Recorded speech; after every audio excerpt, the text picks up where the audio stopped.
Yan, gagawa tayo ng pameriendang pasta. Okay? Medyo mahaba ano. Ayan, yung beef natin, yung ham, yung laman ng tulya, carrot, mushroom, mais, garlic, okay, onion, butter, and then cream and milk. Okay?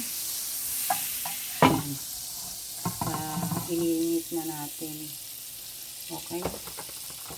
Kaya lagyan muna natin ang okay?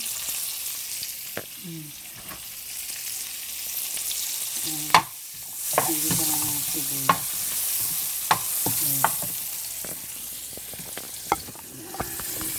Okay.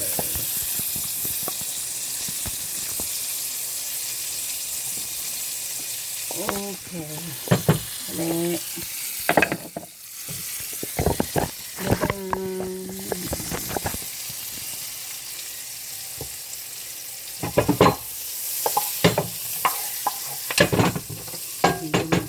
Bilisan na naman ang gawin natin kasi may pasok pa tayo.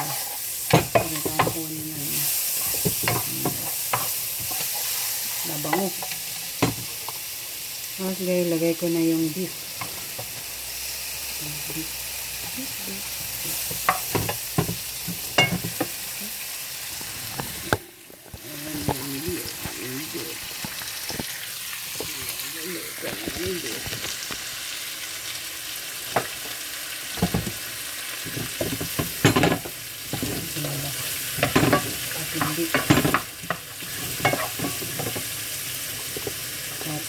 Little na ham.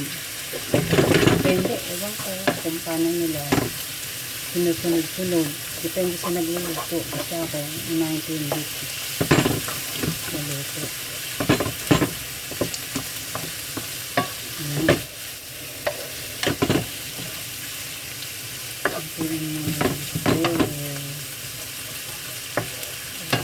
Pagdagan ng sibuyas.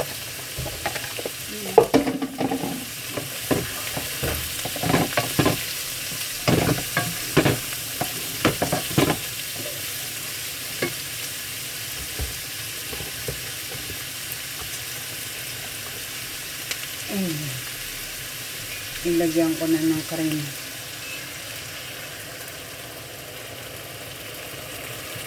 Tatlong porte yung lulutuin natin. 4-3. Kasi alam ko si Koreana kakain yan. Tapos may milk. Lagay na natin guys yung gulay. Dire-diretso lahat. Dire-diretso. Kasi beef naman yan, madaling maluto eh. Oo. Madaling maluto ang beef. May mushroom. Mushroom. Okay, mushroom. Okay.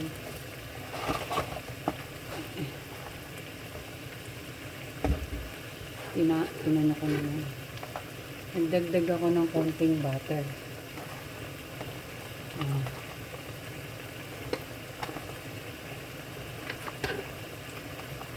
Pakukuloyin ng konti. Okay guys. Bilis lang maluto to kasi maninipis yung hiwa. Pinaka ano lang nito yung mushroom eh. Yung medyo makapal. Pero the rest manipis lahat.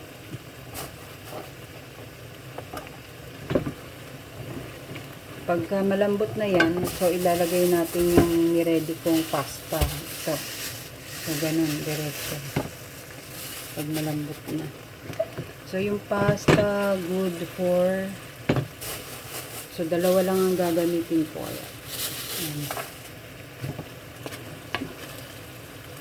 Okay. Yung pasta natin. So lagyan ko ng konting tubig. Okay. Kasi medyo madikit. Yun yung magiging sabaw niya.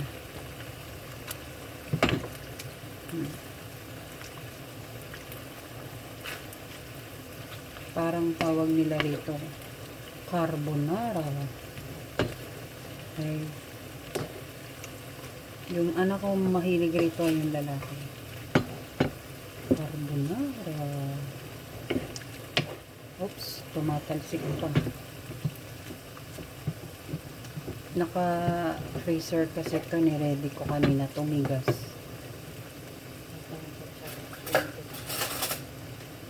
Okay guys, pagka na ano ko na yung pasta, medyo ano na, yung medyo lalagyan ko siya ng yan, bajirak.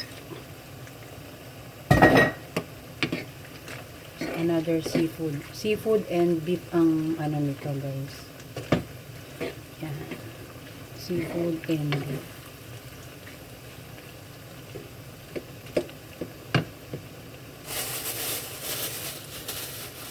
Tinatlo ko na kasi baka mapalaban. Oh my goodness. Tatlo ha, tatlo na 250 grams. Okay, bahala na si Batman, parang may pesta.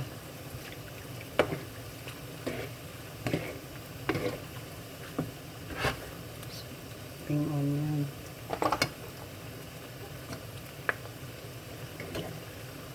Yan guys, yan yung pinaka ano niya, oh.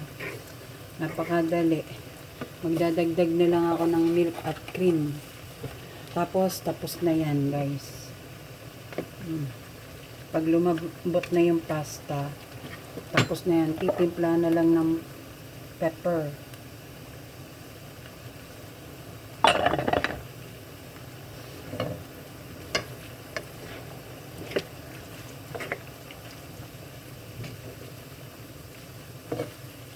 Ang daming sahog kasi kaya tatlo yung ginawa ko. Tapos tansyahin ko, may lagyan ng dagdagan natin ng cream.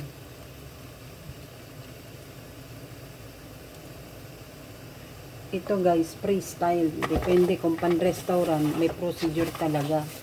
Pero pag lutong bahay lang, wala na yan. Kung ano na lang yung available mo rin na ano, ingredients yan lang. Hindi naman natin ilalaban ng kompetisyon yan. Ilalaban natin yan ng kainan at ako'y nagugutom na. Kakaparaot pa rito. Okay, oops, mainit. Okay, tingnan, ang ganda ng kulay guys. Gagamit tayo ng isa pang kulay. Ayan. Kita nyo? Diba? Ang sarap na niya, no? Hindi mo na kailangan bumili. At yung huling-huli, salt. Hindi ako gumagamit ng maraming preservative. At yung mga yan ay alam nyo na ang impact. Yung natural salt lang natin. Tapos may konti tayong sesame seed. Sesame oil pala. Meron din tayong sesame seed, pero wag na. Baka maubos. Ay, sige.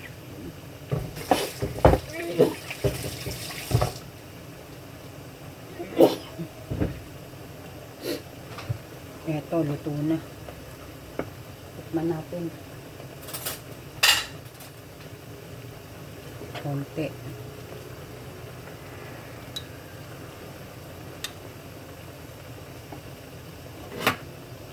Yung pasta niya.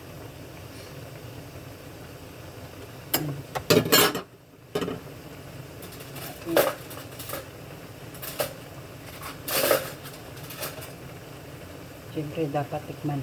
Hindi pwedeng basta lang ihain.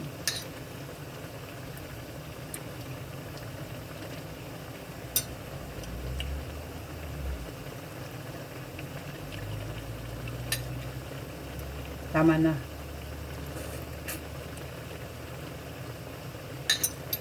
Yung iba, natatabangan, pwede na lang mag-adjust kasi mahirap tabangan lahat.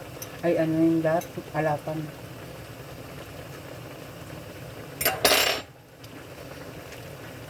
Okay na to guys. Ano lang, yung patutuyuin lang natin ng konti yung sabaw. Okay? Tapos lalagyan natin ng parsley. Okay? So, a la carbonara. Beef and seafood a la carbonara. Okay? Tap na guys. Thank you, bye-bye. Kakain muna ako. Anyang.